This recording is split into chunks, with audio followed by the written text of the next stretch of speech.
नमस्कार दोस्तों, मैं कौशल कुमार। हम लोग ग्रुप डी के लिए साइंस का क्वेश्चन कर रहे हैं। तो आज बायोलॉजी का कुछ क्वेश्चन करेंगे। दोस्तों, अगर आप नए हैं तो हमारे चैनल को सब्सक्राइब कर लें और बेल आइकन को दबा दें ताकि वीडियो का नोटिफिकेशन आपके पास जाता रहे। चलिए हम लोग देखते हैं। कह रहा है क्वेश्चन कि जीव विज्ञान एवं जंतु विज्ञान के पिता अरस्तु को कहा जाता है। किसे कहा जाएगा? जीव विज्ञान और जंतु विज्ञान का पिता अरस्तु को कहा जाता है। आगे देखते हैं। चिकित्सा विज्ञान का पिता हिप्पोक्रेटस को कहा जाता है। किसे कहा जाएगा चिकित्सा विज्ञान का पिता? हिप्पोक्रेटस को। अगर कोशिका की खोज की बात किया जाए तो 1665 ईस्वी में रॉबर्ट हुक ने किया है। कौन किया है? 1665 ईस्वी में रॉबर्ट हुक। ठीक है, आगे देखते हैं। सबसे छोटी कोशिका, ये सबसे छोटी कोशिका माइकोप्लाज्मा गैलीसेप्टिमा होता है।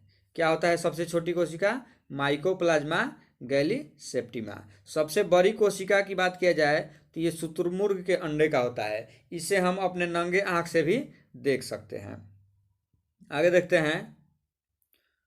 कह रहा है कि पत्तियों का पीला रंग होने का उसमें कैरोटीन के निर्माण के कारण, यानी पत्ती का जो पीला रंग होता है ना, वो कैरोटीन के कारण ही होता है।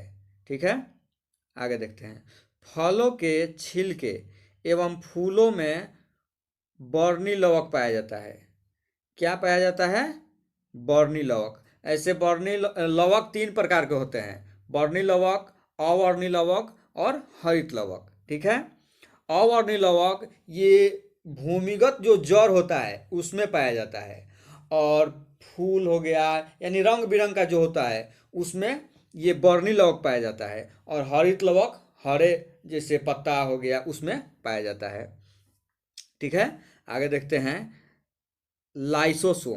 लाइसोसोम को हम आत्महत्या की थैली कहते हैं। इसे आत्महत्या की थैली इसलिए कहते हैं क्योंकि हमारी कोशिका अगर लंबे समय तक भूखा रहता है तो ये जो लाइसोसोम होता है ये फट जाता है तो कोशिका का मृत्यु हो जाता है। इसीलिए हम इसको आत्महत्या की थैली कहते हैं। चलिए आगे देखते हैं।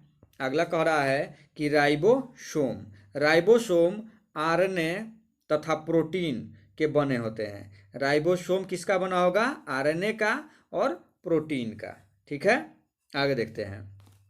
राइबोसोम को प्रोटीन की फैक्ट्री कहा जाता है। क्या कहा जाता है राइबोसोम को? प्रोटीन की फैक्ट्री। केंद्रक में गुणसूत्र डीएनए तथा प्रोटीन के बने होते हैं। क्या कह रहा है ये कि केंद्रक जो होते हैं ये गुणसूत्र डीएनए तथा प्रोटीन के बने होते हैं। ठीक है, केंद्रक में गुणसूत्र डीएनए एवं केंद्रक आरएनए रहता है। क्या कह रहा है कि केंद्रक में गुणसूत्र डीएनए एवं आरएनए रहता है। ठीक है, आगे देखते हैं। आगे कह रहा है कि मनुष्य में 23 जोड़ा यानी 46 ठो गुणसूत्र पाया जाता है। ठीक है, आगे देखिए। डीएनए क्या है? ये एक प्रकार का न्यूक्लिक अम्ल है। डीएनए क्या है? न्यूक्लिक अम्ल है। डीएनए का फुल फॉर्म क्या होता है? डाइऑक्सी राइबोज न्यूक्लिक एसिड, और आरएनए का होता है राइबोज न्यूक्लिक एसिड। चलिए आगे देखते हैं। आगे कह रहा है कि कोशिका विभाजन से जीव में प्रजनन एवं वृद्धि होता है। कोशिका विभाजन जब होता है तब क्या होता है? हमारा शरीर विकास करता है। बच्चा होता है तो जब बच्चा होता है तो उसका शरीर कैसे विकास करता है? कोशिका विभाजन के द्वारा ही होता है। ठीक है, आगे देखते हैं। समसूत्री विभाजन के कारण जीवों में वृद्धि एवं विकास होता है। समसूत्री विभाजन के द्वारा क्या होगा? जीव में वृद्धि होगा और विकास होगा। ठीक है, आगे देखिए। कोशिका जीवन की सबसे छोटी रचनात्मक एवं क्रियात्मक इकाई है। क्या कह रहा है कि कोशिका जीवन की सबसे छोटी रचनात्मक एवं क्रियात्मक इकाई है। क्यों कह रहा है? क्योंकि हमारे बॉडी का निर्माण कोशिका के द्वारा हुआ है। ठीक है, चलिए आगे हम देखते हैं। आगे कह रहा है कि मानव शरीर में लगभग 5000 अरब कोशिकाएं पाई जाती है। क्या कह रहा है कि मानव के शरीर में 5,000 अरब कोशिका पाया जाता है। ठीक है। गुण सूत्र के खोज कह रहा है कि वाल्डेयर किया है। गुण सूत्र की खोज कौन किया है? वाल्डेयर। जोहानसन ने जीन शब्द का प्रतिपादन किया है। जीन शब्द का प्रतिपादन कौन किया है? जोहानसन। सबसे छोटी कोशिकांक राइबोसोम का होता है। सबसे छोटी कोशिकांक किसका होता है? राइबोसोम का। चलिए आगे देखते हैं। आरएनए का प्रमुख कार्य प्रोटीन का संश्लेषण करना है। आरएनए का मुख्य काम क्या है? ये प्रोटीन का संश्लेषण करता है। आरएनए 3 प्रकार का होता है। कितने प्रकार का? 3 प्रकार के। आरएनए होता है, आरएनए, उसके बाद टीआरएनए और एमआरएनए। ठीक है। चलिए आगे हम देखते हैं। आरएनए से डीएनए बनने की जो क्रिया होती है उसे हम ट्रांसक्रिप्शन कहते हैं। क्या कहेंगे? आरएनए से डीएनए से आरएनए बनने की क्रिया को ट्रांसक्रिप्शन कहते हैं। शैवाल का अध्ययन फाइकोलॉजी कहा जाता है। शैवाल का अध्ययन क्या होगा? फाइकोलॉजी। आगे देखते हैं। अनावृत बीजी पौधा वह पौधा है जिनके बीच में आवरण या कवच नहीं पाया जाता। क्या कह रहा है कि अनावृत बीजी वह पौधा है जिनके बीच में आवरण और कवच नहीं पाया जाता है। ठीक है। आगे देखिए। अनावृत बीजी पौधा वह पौधा होता है जिनके बीच में आवरण पाया जाता है। यहाँ कह रहा था कि अनावृत बीजी पौधा में आवरण और कवच नहीं पाया जाता है, और आवृत बीजी पौधा में ये पाया जाता है। ठीक है। चलिए आगे देखते हैं। आगे कह रहा है कि शैवाल में कार्बोहाइड्रेट, अकार्बनिक पदार्थ, विटामिन प्रचुर मात्रा में पाया जाता है। शैवाल में क्या क्या पाया जाता है? तो कार्बोहाइड्रेट, अकार्बनिक पदार्थ, विटामिन प्रचुर मात्रा में पाया जाता है। आगे देखिए। सबसे छोटा आवृतबीजी पादप लेमना है। सबसे छोटा आवृतबीजी पादप कौन है? लेमना। सबसे बड़ा आवृतबीजी पादप कौन होगा? ये यूकेलिप्टस हो जाएगा। क्या होगा सबसे बड़ा आवृतबीजी पादप? यूकेलिप्टस। ठीक है। सबसे छोटा पुष्प की बात किया जाए तो बुल्फिया होता है। सबसे छोटा पुष्प बुल्फिया होता है। आगे देखिए। सबसे बड़ा पुष्प रेफ्लेसिया होता है। सबसे बड़ा पुष्प कौन सा होता है? रेफ्लेसिया। सबसे बड़ी पत्ती ये विक्टोरिया रिजिया होता है। सबसे बड़ी पत्ती क्या होता है? Victoria regia.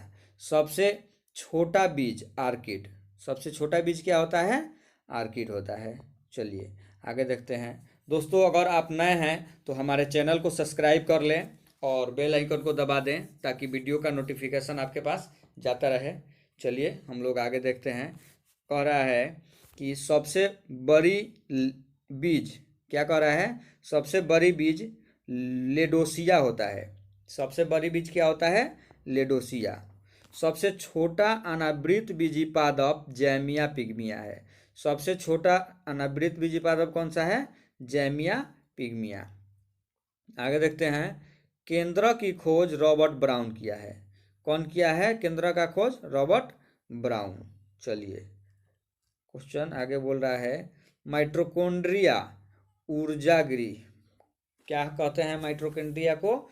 ऊर्जा गृह कहते हैं। क्यों? क्योंकि हम जो भी खाना खाते हैं वो अंतिम रूप से ग्लूकोज में बदलता है और ग्लूकोज जाकर यहीं माइटोकॉन्ड्रिया में जलता है, जिसके कारण हमें ऊर्जा मिलता है। इसीलिए हम इसे शरीर का पावर हाउस कहते हैं। ठीक है। चलिए आगे देखते हैं। डीएनए का डबल हेलिक्स मॉडल वाटसन और क्रिक ने दिया है। कौन दिया है डीएनए का डबल हेलिक्स मॉडल? वाटसन और क्रिक। इसी के लिए इनको 1962 ईस्वी में नोबेल पुरस्कार मिला था। ठीक है। चलिए आगे देखते हैं। आगे कह रहा है कि संपूर्ण शरीर में रक्त का परिसंचरण हृदय द्वारा होता है। संपूर्ण शरीर में रक्त का परिसंचरण किसके द्वारा होगा? हृदय के द्वारा। चलिए एक मनुष्य में लगभग 5 से 6 लीटर रक्त पाया जाता है। एक मनुष्य में कितना रक्त पाया जाएगा? 5 से 6 लीटर। लाल रक्त कण, इसे हम आरबीसी बोलेंगे। लाल रक्त कण गोलाकार, केंद्रक रहित तथा हीमोग्लोबिन युक्त होता है। क्या होता है लाल रक्त कण? गोलाकार, केंद्रक रहित तथा हीमोग्लोबिन युक्त होता है। लाल रक्त कण यानी आरबीसी का जीवन काल होता है 120 दिन। ठीक है, आगे देखिए।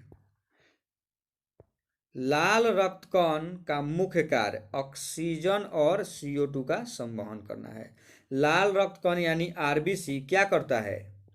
ये ऑक्सीजन को और CO2 को संवहन करता है, एक स्थान से दूसरे स्थान तक हमारे बॉडी में ले जाता है।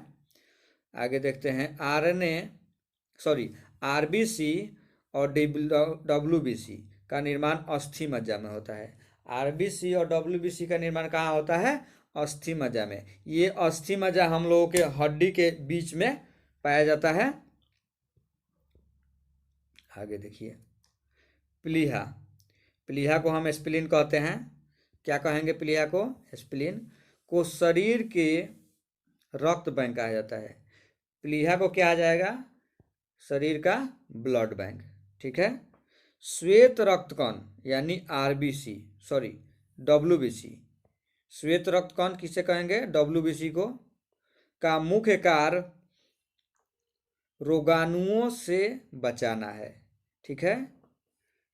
हमारे शरीर में अगर डब्ल्यूबीसी की कमी हो जाती है या कमज़ोर हो जाता है तो हमारा शरीर बार बार बीमार पड़ता है। और ये डब्ल्यूबीसी का जीवन काल होता है 1 से 4 दिन। क्या होता है डब्ल्यूबीसी का जीवन काल? 1 से 4 दिन। आगे देखिए। मनुष्य के हृदय की धड़कन, मनुष्य जो होता है इसका हृदय प्रति मिनट 72 बार धड़कता है। कितना बार धड़केगा? 72 बार। मनुष्य के शरीर में रक्त की मात्रा पूरे शरीर के भार का 7% होता है। कितना होगा? 7%। आगे देखिए। आगे बोल रहा है एक बार रक्त परिसंचरण में 23 सेकेंड लगता है। यानी एक बार हमारे पूरे बॉडी में रक्त घूमने में कितना समय लगता है? 23 सेकेंड। रक्त समूह की खोज 1901 ईस्वी में लैंड स्टीनर ने किया है। कौन किया है रक्त समूह का खोज? Land Steiner. आगे देखिए। मनुष्य में 4 प्रकार के रक्त समूह पाया जाता है। ठीक है, यानी ब्लड ग्रुप ए बी और ओ। हम ओ को कहेंगे सर्वदाता और सर्वग्राही कहेंगे ए बी को क्या कहेंगे? सर्वदाता। यानी ये जो ब्लड ग्रुप है ये किसी को अपना ब्लड दे सकता है और ये ए बी जो है ये किसी से अपना ब्लड ग्रुप ले सकता है। ठीक है, चलिए आगे देखते हैं। आगे कह रहा है कि रक्त का पीएच मान 7.4 होता है। रक्त का पीएच मान क्या होगा? 7.4। ये पीएच जो है अम्लीयता और क्षारीयता को बताता है। अगर 7 से कम है तो ये अम्लीयता को बताएगा और 7 से ज़्यादा है तो ये क्षारीयता को बताएगा। तो रक्त हमारा क्या हो जाएगा? ये 7 से ज़्यादा है तो ये क्षारीय हो जाएगा। ठीक है। पीएच का पाठ्यांक की बात किया जाए तो 1 से लेके 14 तक होता है। ठीक, आगे देखिए। आगे बोल रहा है कि एक स्वस्थ मनुष्य का रक्त दाब पारे पर 120/80 mm होता है। क्या होता है स्वस्थ मनुष्य का रक्त दाब? पारे पर 120/80 mm। आगे देखिए। श्वसन में शर्करा का ऑक्सीकरण होता है। अगर हम श्वसन अपने हमारे शरीर में होता है तो इसमें शर्करा का क्या होता है? ऑक्सीकरण होता है। आगे देखिए। मानव शरीर में होने वाली क्रियाओं का नियमन और नियंत्रण तंत्रिका तंत्र द्वारा होता है। क्या कह रहा है? कि मानव शरीर में होने वाली क्रियाओं का नियमन और नियंत्रण तंत्रिका तंत्र के द्वारा होता है। आगे देखिए। प्रोटीन का पाचन आमाशय में होता है। प्रोटीन का पाचन कहाँ होगा? आमाशय में होगा। पाचन की क्रिया प्रारंभ होता है।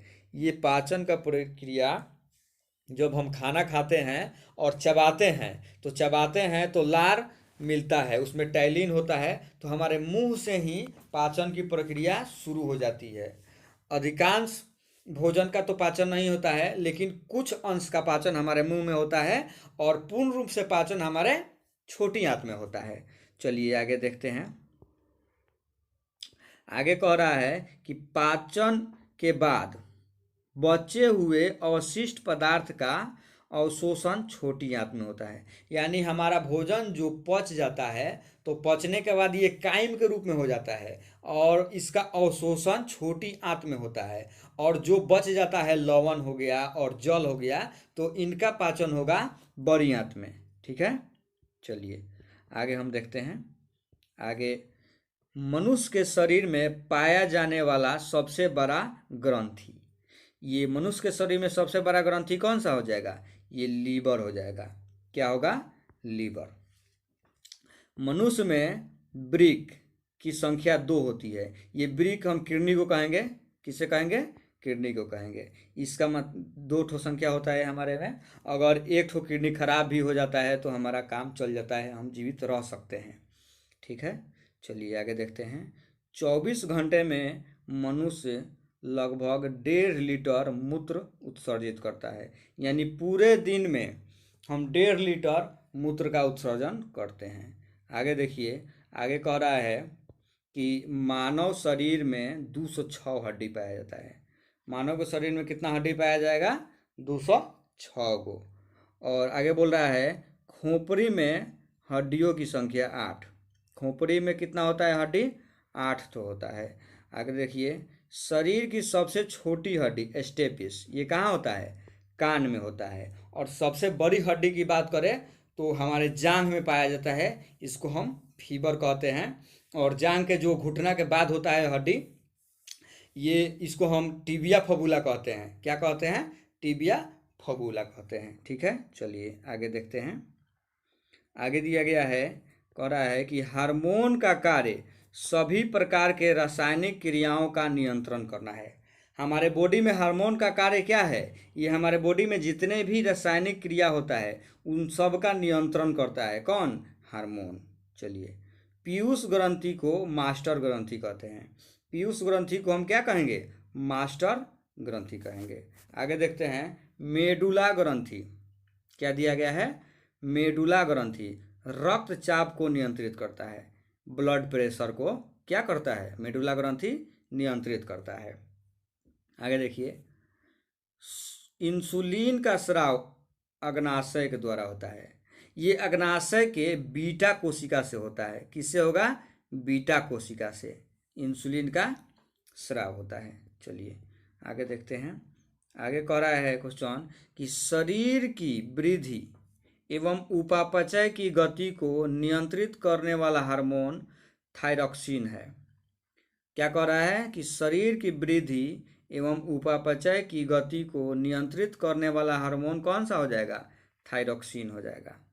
आगे देखिए, ऐसा पुष्पीय पौधा जिसका बीज फल में नहीं ढका रहता अनावृत बीजी पौधा कहलाता है।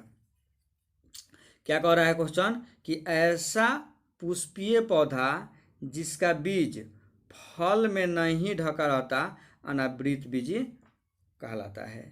आगे देखिए, साग सब्जी का अध्ययन ऑलेरीकल्चर कहलाता है। साग सब्जी का अध्ययन को क्या कहेंगे? ऑलेरीकल्चर। आगे देखिए, टमाटर का रंग। क्या कह रहा है? कि टमाटर का रंग पकने के बाद कैसा, मतलब कि लाल ये दिखाई देता है। तो ये किसके कारण लाल दिखाई देता है? ये लाइकोपीन के कारण टमाटर का रंग लाल होता है। आगे देखिए, संसार का सबसे बड़ा पक्षी शुतुरमुर्ग को कहते हैं। किसको कहेंगे? संसार का सबसे बड़ा पक्षी शुतुरमुर्ग कहेंगे। हम लोग आगे पढ़े थे कि इसके कोशिका का आकार सबसे बड़ा होता है। इसे हम अपने नंगे आँख से भी देख सकते हैं। आगे देखिए, शरीर के सबसे कठोर तत्व। क्या बोल रहा है? कि शरीर का सबसे कठोर तत्व ये दांत के ऊपर होता है। इसे हम इनामेल कहते हैं। दांत में हम लोग, हमारे दांत में जो भी उजला उजला आपको दिखता है, उजला वाला भाग, इसी को हम इनामेल कहते हैं। ये इनामेल से बना होता है। आगे देखिए, मनुष्य का हृदय 4 कोष्ठ का होता है, यानी हमारा हृदय जो है ये 4 कोष्ठ का बना होता है। आलिंद और निलय में ये बटा होता है। दायां आलिंद, बायां आलिंद और दायां निलय, बायां निलय। ठीक है, चलिए आगे हम देखते हैं। कार्बोहाइड्रेट एवं वसा शरीर को ऊर्जा प्रदान करते हैं। क्या करते हैं? कार्बोहाइड्रेट और वसा शरीर में ऊर्जा प्रदान करते हैं। सबसे, अगर मान लीजिए कि किसी को तत्काल एनर्जी चाहिए तो उसको सबसे पहले कार्बोहाइड्रेट दिया जाता है। आप लोग देखे होंगे कि तत्काल एनर्जी के लिए ग्लूकोज पिलाया जाता है। ग्लूकोज में क्या पाया जाएगा? कार्बोहाइड्रेट। और वसा की बात किया जाए तो ये घी में पाया जाता है। वसा हमारे शरीर में चर्बी के रूप में संचित रहता है। ठीक है, चलिए आगे देखते हैं। मनुष्य के शरीर में लगभग 65 से 80% जल पाया जाता है। हमारे शरीर में सबसे अधिक मात्रा अगर देखा जाए तो जल का ही है। ठीक है, आगे देखिए।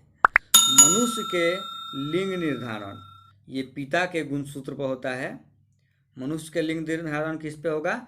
पिता के गुणसूत्र पर। ठीक है, अगर माँ की X और पिता का Y ये दोनों क्रॉस करता है तो जो लड़का यानी संतान जो होगा ये होगा बेटा। ठीक है, और पिता का X और माँ का X ये दोनों अगर होता है तो होता है बेटी। चलिए आगे हम देखते हैं। आगे कह रहा है थायरोक्सिन हार्मोन में आयोडीन होता है। थायरोक्सिन हार्मोन में क्या होता है? आयोडीन होता है। आगे देखिए, केल्विन में मानव शरीर का समान ताप कितना होगा? ये 310 हो जाएगा। केल्विन में मानव शरीर का तापमान कितना हो जाएगा? ये 310 केल्विन हो जाएगा। अगर सेल्सियस में बोले तो 37 डिग्री सेल्सियस। ठीक है, और फ़ारेनहाइट में 98.6 डिग्री फ़ारेनहाइट। ठीक, आगे देखिए, कह रहा है अल्प एवं असंतुलित भोजन से कुपोषण होता है। क्या होगा? अल्प और असंतुलन हम अगर भोजन कर रहे हैं तो क्या होगा? कुपोषण होगा। कुपोषण सबसे अधिक प्रोटीन के कारण ही होता है। चलिए, मानव शरीर में 22 प्रकार के अमीनो अम्ल पाया जाता है। मानव के शरीर में कितना अमीनो अम्ल होगा? 22 प्रकार के। आगे देखिए, दूध में प्रोटीन, कार्बोहाइड्रेट और कैल्शियम, पोटेशियम। दूध में क्या क्या पाया जाएगा? प्रोटीन, कार्बोहाइड्रेट, कैल्शियम और पोटेशियम पाया जाता है। मनुष्य के रक्त में हीमोग्लोबिन होता है।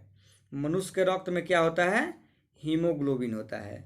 ये हीमोग्लोबिन में लोहा होता है, Fe। चलिए आगे देखते हैं।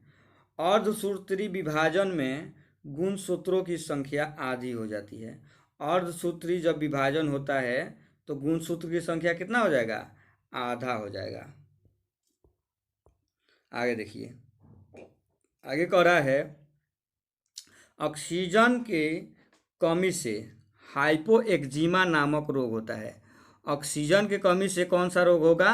हाइपोएक्जिमा नामक रोग होता है।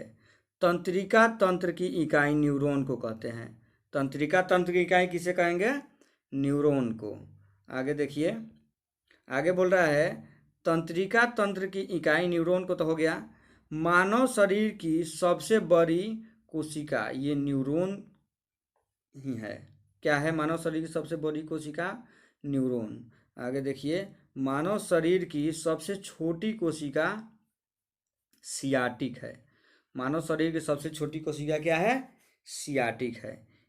ईस्ट का प्रयोग डबल रोटी बनाने में किया जाता है। ईस्ट का प्रयोग कहाँ किया जाता है? डबल रोटी बनाने में। चलिए, क्वेश्चन इतना ही था। धन्यवाद।